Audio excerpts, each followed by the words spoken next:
Hello everyone, welcome to Nepal online school. हामी चाहिँ अहिले sources and methods of recruitment प्रोसेसमा छौँ होइन। हामीले डिस्कस गरेको टपिक भनेको सोर्सेस र मेथड्सको छ र योभन्दा अघिल्लो क्लासमा चाहिँ हामीले इन्टर्नल सोर्स र मेथडको कुराहरू गरेका थियौँ, जसमा के कुराहरू थियो त हाम्रो सोर्सेसको कुराहरूमा प्रमोसन र ट्रान्सफर्सको कुराहरू थियो। त्यसै गरी मेथड्समा चाहिँ जब पोस्टिङ, इम्प्लोइ रेफरल्स र इन्भेन्टोरी इभ्यालुएसन होइन, र त्यसका हामीले मेरिट्स र डिमेरिट्सको कुराहरू पनि गरेका थियौँ। अब हामी एक्सटर्नल सोर्सको कुराहरू गर्छौँ। जस्तै इन्टर्नल सोर्समा चाहिँ हामीले अर्गनाइजेसनभित्र कसरी रिक्रुटमेन्ट प्रोसेसहरू हुन्छ भनेर डिस्कस गरेका थियौँ। अब एक्सटर्नल सोर्स भनेको चाहिँ के हो त? एउटा अर्गनाइजेसनभन्दा बाहिर होइन, आउटसाइड दि अर्गनाइजेसनभन्दा बाहिरबाट चाहिँ इम्प्लोइजहरूलाई अथवा क्यान्डिडेटहरूलाई सेलेक्ट गर्ने, उनीहरूलाई रिक्रुटमेन्ट गर्ने भनेर भन्छौँ है एक्सटर्नल सोर्समा। अब के हुन्छ त, क्वालिफाइड क्यान्डिडेट्सहरूलाई चाहिँ अर्गनाइजेसनभन्दा बाहिरबाट चाहिँ उनीहरूलाई सेलेक्ट गरिन्छ अथवा उनीहरूको एप्लिकेसनहरू चाहिँ रजिस्टर गरिन्छ होइन। फर्म अब संस्थाले चाहिँ के गर्छ त, सधैँ अब करेन्ट स्टाफ, अर्गनाइजेसनको करेन्ट स्टाफहरूलाई, इन्टर्नल स्टाफहरूलाई सेलेक्ट गर्न त सक्दैन होइन। सधैँ त्यसरी गरेर त उनीहरूको रिक्वायरमेन्टहरू पुरा हुँदैन। त्यही भएर एउटा क्वालिफाइड क्यान्डिडेट्स, एउटा फ्रेस क्यान्डिडेटलाई चाहिँ उनीहरूले सेलेक्ट गर्छन् होइन।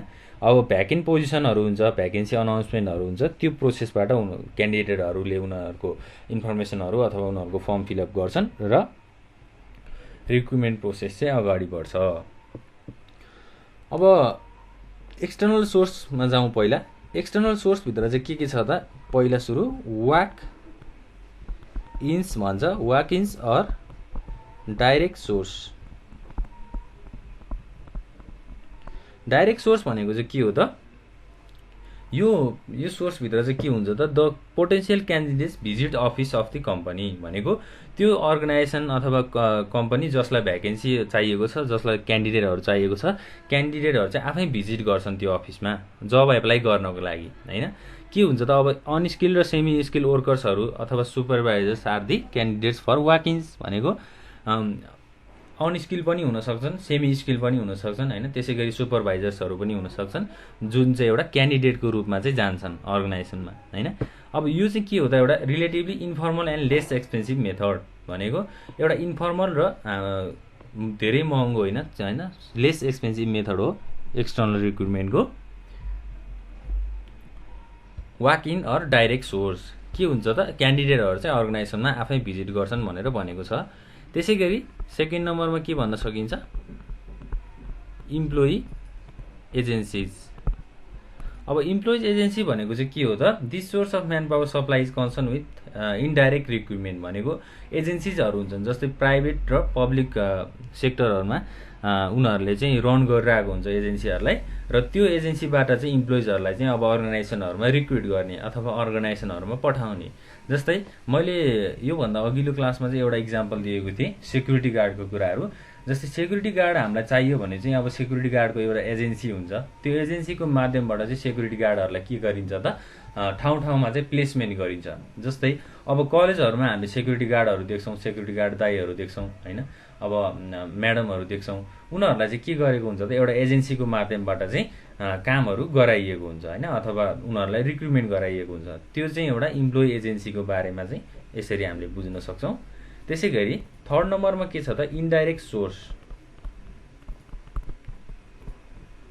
अब इन्डाइरेक्ट सोर्स भनेको चाहिँ के हो त, application from the potential candidate can be collected from indirect sources भनेको जस्तै म्यागजिन्स, रेडियो, टेलिभिजन होइन, त्यसै गरी डाइरेक्टरी, बुक्स हो, यस्तो खालको माध्यमबाट अथवा यस्तो खालको इन्डाइरेक्ट सोर्सहरूबाट चाहिँ एप्लिकेसन फर्महरू रिसिभ गरिन्छ भने त्यसलाई हामीले इन्डाइरेक्ट सोर्स भनेर भन्छौँ।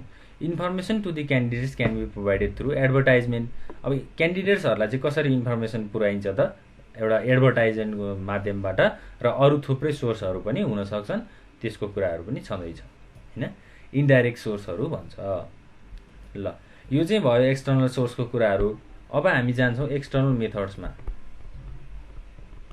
अब एक्सटर्नल मेथड्स भनेको तरिकाहरू चाहिँ के कस्तो छ त है।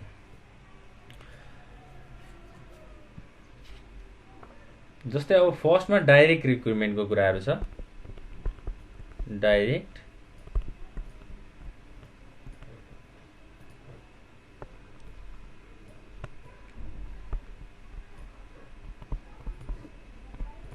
रिक्रुटमेन्ट। डाइरेक्ट रिक्रुटमेन्टमा चाहिँ के हुन्छ त, process of recruiting qualified candidates from external sources भनेको एउटा नोटिसबाट अथवा भ्याकेन्सी अनाउन्समेन्ट भयो भनेर अर्गनाइजेसनले एउटा नोटिस बोर्डमा नोटिसहरू जारी गर्छ र त्यो प्रोसेसबाट चाहिँ क्वालिफाइड क्यान्डिडेट्सहरूलाई रिक्रुट गरिन्छ भने त्यसलाई हामीले डाइरेक्ट रिक्रुटमेन्ट भनेर भन्छौँ होइन। अब यो मेथड चाहिँ एकदम युजफुल छ जस्तै होइन। अब this method is useful for the recruitment of blue collar, white collar and technical workers भनेको टेक्निकल वर्कर्स भनेको टेक्निकल काम गर्ने वर्कर्सहरूलाई पनि युजफुल छ भनेर भनेको। अब यो मेथड चाहिँ एकदम लेस एक्सपेन्सिभ पनि छ, हाइली कस्ट छैन होइन। जस्तै अब यसले चाहिँ एडभर्टाइजमेन्ट भ्याकेन्सिजहरू गर्दैन, एडभर्टाइजमेन्ट भ्याकेन्सीहरू नभइसकेपछि कस्टहरू पनि रिड्युस हुन्छ, त्यो कुराहरू भयो। डाइरेक्ट रिक्रुटमेन्टको कुराहरू छ। त्यसै गरी अब सेकेन्ड नम्बरमा के छ त, क्याजुअल कलर्स। अब क्याजुअल कलर्स भनेको के हो त, क्याजुअल कलर्स भनेको चाहिँ अब अर्गनाइजेसनमा पहिल्यै एप्लाई गरिसकेको होइन, इम्प्लोइजहरूले पहिल्यै क्यान्डिडेट्सहरूले पहिल्यै एप्लाई गरिसकेको त्यो इन्फर्मेसनहरू अथवा त्यो फर्म फिलअप गरेको हुन्छ नि जुन, त्यो इन्फर्मेसनहरूबाट चाहिँ उनीहरूले सेलेक्ट गर्ने होइन। Using previously applied candidates as a source of recruitment भनेको पहिले अप्लाई भइसकेको क्यान्डिडेटहरूको इन्फर्मेसनहरूलाई चाहिँ एज अ सोर्स लिने। The applications already available in the employment office भनेको रोजगारी दिने अफिसमा चाहिँ इन्फर्मेसनहरू पहिले नै रेडी छ अथवा अभाइलेबल छ भने त्यो माध्यमबाट रिक्रुटमेन्ट होइन इम्प्लोइजहरूलाई अथवा क्यान्डिडेट्सहरूलाई इम्प्लोइमेन्ट अपर्च्युनिटिजहरू प्रोभाइड गरिन्छ भने त्यसलाई हामीले क्याजुअल कलर्स भनेर भन्छौँ। त्यसै गरी अर्को छ स्टेप थर्डमा के छ त, एडभर्टाइजिङ। अब एडभर्टाइजिङ भनेको त हामीले बुझि नै हाल्छौँ होइन। एडभर्टाइजिङ भनेको चाहिँ अब जब अपर्च्युनिटी अथवा भ्याकेन्सीहरूलाई चाहिँ अनाउन्स गर्ने through print and electronic media होइन। प्रिन्ट मिडियाबाट अथवा इलेक्ट्रोनिक मिडियाबाट अथवा इन्टरनेटबाट, न्युजपेपरको माध्यमबाट हो, यस्तो खालको माध्यमबाट एडभर्टाइज गर्ने, आफ्नो इन्फर्मेसनहरूलाई चाहिँ पब्लिक माझ पुर्याउने, क्यान्डिडेटहरू माझ पुर्याउने प्रोसेस हो। एडभर्टाइजिङ मेथड चाहिँ एउटा एट्र्याक्टिभ मेथड पनि हो है होइन। एडभर्टाइजमेन्ट मेथड चाहिँ एट्र्याक्सन, यसले चाहिँ एट्र्याक्सन पनि बढाउँछ भनेर भनिएको छ। अब जब डिस्क्रिप्सन स्पेसिफिकेसन्सहरू चाहिँ अब एडभर्टाइजमेन्टको माध्यमबाट हामीले भन्न सक्छौँ। त्यसै गरी अब क्यान्डिडेटहरूले आफ्नो फर्म फिलअप गरेर उनीहरूले फर्म पनि बुझाउन सक्छन्, त्यो कुराहरू भयो।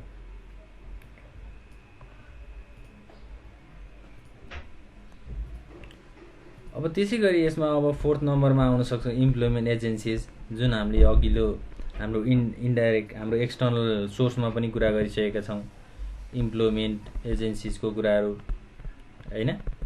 त्यसै गरी अब अरू के हुनसक्छ त, अरू भनेको हाम्रो अब लेबरर्स कन्ट्र्याक्ट होइन, लेबरर्स कन्ट्र्याक्टर्स।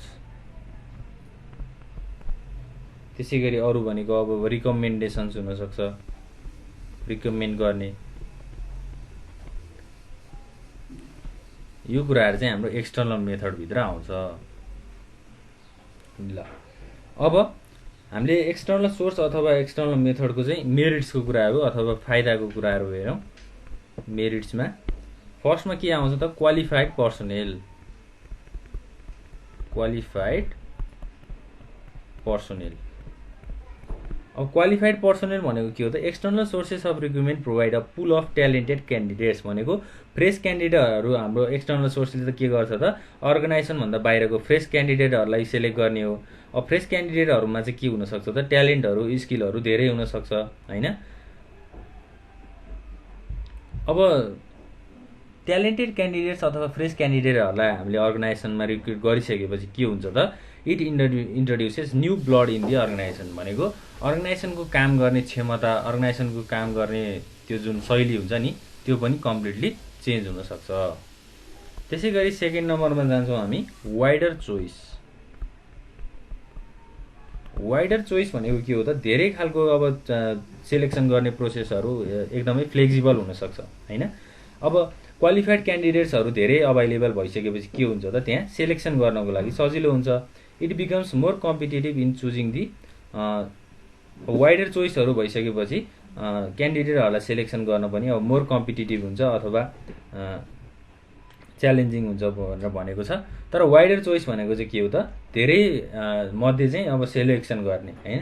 यसले चाहिँ एउटा अब सजिलो पनि हुन्छ तर कम्पिटिटिभ पनि हुन्छ होइन। सेलेक्सन गर्नको लागि हामीलाई सजिलो पनि हुन्छ र कम्पिटिटिभ भनेको चुनौतीपूर्ण पनि हुनसक्छ। त्यसै गरी अब थर्डमा हेरौँ। थर्ड पोइन्ट के छ त, फ्रेस ट्यालेन्ट। मैले अघि भनि नै हालेँ, फ्रेस क्यान्डिडेट भनेको फ्रेस ट्यालेन्ट हो। त्यसै गरी फोर्थमा के हुन्छ त, फियरनेस होइन। अब ओपन प्रोसेस हो, एक्सटर्नल सोर्स अथवा मेथड भनेको एउटा ओपन प्रोसेस हो जसमा चाहिँ इम्प्रुभमेन्टहरू रिक्वेस्ट गरिन्छ, अपर्च्युनिटीहरू प्रोभाइड गरिन्छ होइन क्यान्डिडेटहरूलाई भ्याकेन्ट पोजिसनमा अप्लाई गर्नको लागि। एउटा फियरनेस भयो। त्यसै गरी अब के हुन्छ त अर्को, कम्पिटिटिभ स्पिरिट। अब कम्पिटिटिभ स्पिरिट भनेको उनीहरूसँग चाहिँ अब लड्ने क्षमता बढी हुन्छ, उनीहरूको स्पिरिट धेरै हुन्छ भन्ने कुराहरू हो। जस्तै अब उनीहरू इनर्जेटिक हुन्छन् होइन, काम गर्नको लागि उनीहरूलाई धेरै इच्छुकता हुन्छ। एउटा मेरिट्सको कुराहरू अथवा फाइदाको कुराहरू चाहिँ यति नै हो। अब डिमेरिट्सको कुराहरू गर्दाखेरि के हुनसक्छ त, डिमेरिट्स भनेको त बेफाइदा हो होइन। जस्तै एउटा छ एक्सपेन्सिभ होइन, यो प्रोसेस चाहिँ एकदम महँगो हुनसक्छ। त्यसै गरी सेकेन्ड नम्बरमा छ डिसस्याटिस्फ्याक्सन।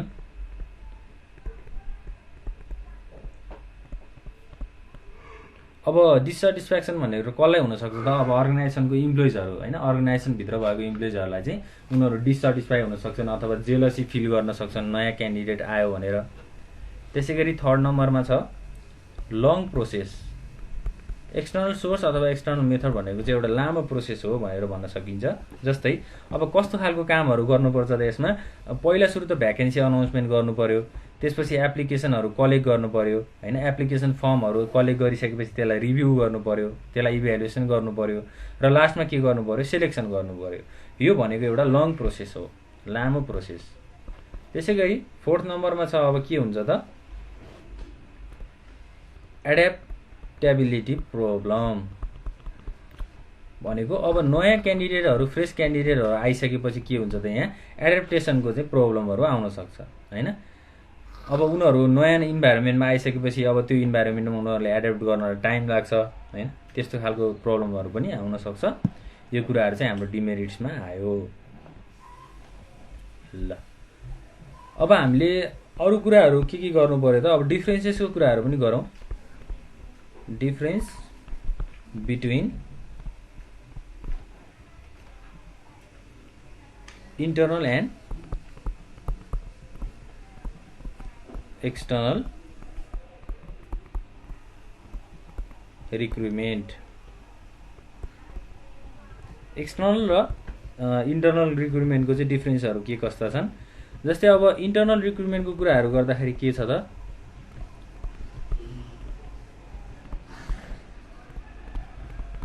यो चाहिँ एउटा के हो त, क्विक प्रोसेस हो। इन्टर्नल रिक्रुटमेन्ट भनेको एउटा क्विक प्रोसेस हो होइन, छिटो कामहरू हुन्छ यसमा।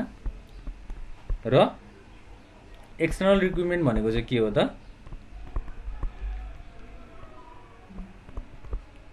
एउटा लेन्दी प्रोसेस अथवा लङ प्रोसेस भनेर भन्न सक्छौँ, जसमा चाहिँ अब पहिला एप्लिकेसन फर्महरू तयार गर्नु पर्यो, त्यसपछि अब क्यान्डिडेटहरूलाई चाहिँ के गर्नु पर्यो त, उनीहरूको फर्महरू रिभ्यू गर्नु पर्यो, त्यसपछि सिलेक्सन गर्नु पर्यो, त्यसपछि लास्टमा क्यान्डिडेटहरूलाई प्लेसमेन्ट गर्नु पर्यो। एउटा लामो प्रोसेस हो। त्यसै गरी अब इन्टर्नल रिक्रुटमेन्ट भनेको चाहिँ एउटा चिपर अथवा कस्टलेस होइन, यसमा चाहिँ खर्च धेरै लाग्दैन भनेर भनेको छ। किनभने अब इन्टर्नल रिक्रुटमेन्ट भनेको त अर्गनाइजेसनभित्रकै स्टाफहरूलाई रिक्रुट गर्ने हो अथवा उनीहरूलाई प्रमोसन अथवा उनीहरूलाई अपग्रेड गराएर ट्रान्सफर गराएर एउटा रिक्रुटमेन्ट प्रोसेस अगाडि बढाउने हो। तर एक्सटर्नल रिक्रुटमेन्ट भनेको के हो त, कस्टली वान भनेको खर्च धेरै हुन्छ, किनभने यसले आउटसाइड अर्गनाइजेसनको क्यान्डिडेटहरूलाई चुज गर्ने कामहरू गर्छ। त्यसै गरी थर्डमा के हुनसक्छ त, मोटिभेट्स एक्जिस्टिङ स्टाफ होइन। अब अर्गनाइजेसनभित्र भएको स्टाफहरूको उनीहरूको पर्फर्मेन्सहरूलाई इम्प्रुभ गराउने, उनीहरूलाई इन्सपायर गर्ने, मोटिभेट गराउने काम चाहिँ हाम्रो इन्टर्नल रिक्रुटमेन्टमा हुन्छ। र अब एक्सटर्नल रिक्रुटमेन्टमा चाहिँ के हुन्छ त, डिसस्याटिस्फ्याक्सन आउन सक्छ डिसस्याटिस्फ्याक्सन। डिसस्याटिस्फ्याक्सन भनेको चाहिँ के हो त? अब नयाँ नयाँ स्टाफहरू अर्गनाइजेसनमा आइसकेपछि के हुन्छ त, अर्गनाइजेसनभित्रको स्टाफहरूलाई, इम्प्लोइजहरूलाई चाहिँ एउटा जेलसी अथवा उनीहरू चाहिँ डिससेटिस्फाई हुन्छन् होइन। हामीलाई किन त्यो काममा नराखेको, नयाँ स्टाफहरूलाई किन हायर गरेको भन्ने उनीहरूको एउटा फिलिङ्सहरू चाहिँ आउन सक्छ।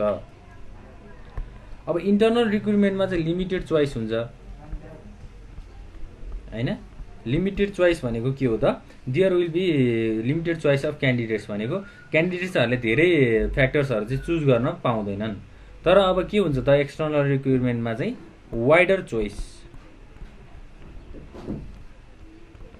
वाइडर चोइस भनेको चाहिँ उनीहरूले धेरै खालको अपर्च्युनिटिजहरू चाहिँ पाउँछन्, अथवा उनीहरूले एउटा चुज गर्नको लागि चाहिँ उनीहरूले वाइडर फ्यासिलिटिजहरू पाउँछन् भनेर भनेको छ। ल, यो चाहिँ हाम्रो differences between internal and external रिक्रुटमेन्टको कुराहरू भयो। अब यो पोइन्टहरूलाई चाहिँ तपाईँहरूले एक्सप्लेन गरेर लामो सेन्टेन्स बनाएर पनि लेख्न सक्नुहुन्छ। मैले चाहिँ यसलाई सर्ट फर्ममा लेखेको छु बुझ्नको लागि। तर तपाईँहरूले चाहिँ के गर्नु होला त भन्दा यसलाई एउटा सेन्टेन्सको रूपमा चाहिँ लेख्नु होला है त। ल, अब हामीले आज डिस्कस गरेको टपिक भनेको लगभग यति नै हो।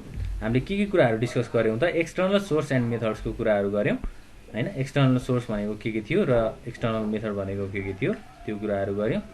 र अब मेरिट्स र डिमेरिट्स भनेको यसको फाइदा र बेफाइदाहरू के कस्ता थिए, र डिफ्रेन्सेस भनेको भिन्नताहरू के कस्ता छन् त्यो कुराहरू भयो।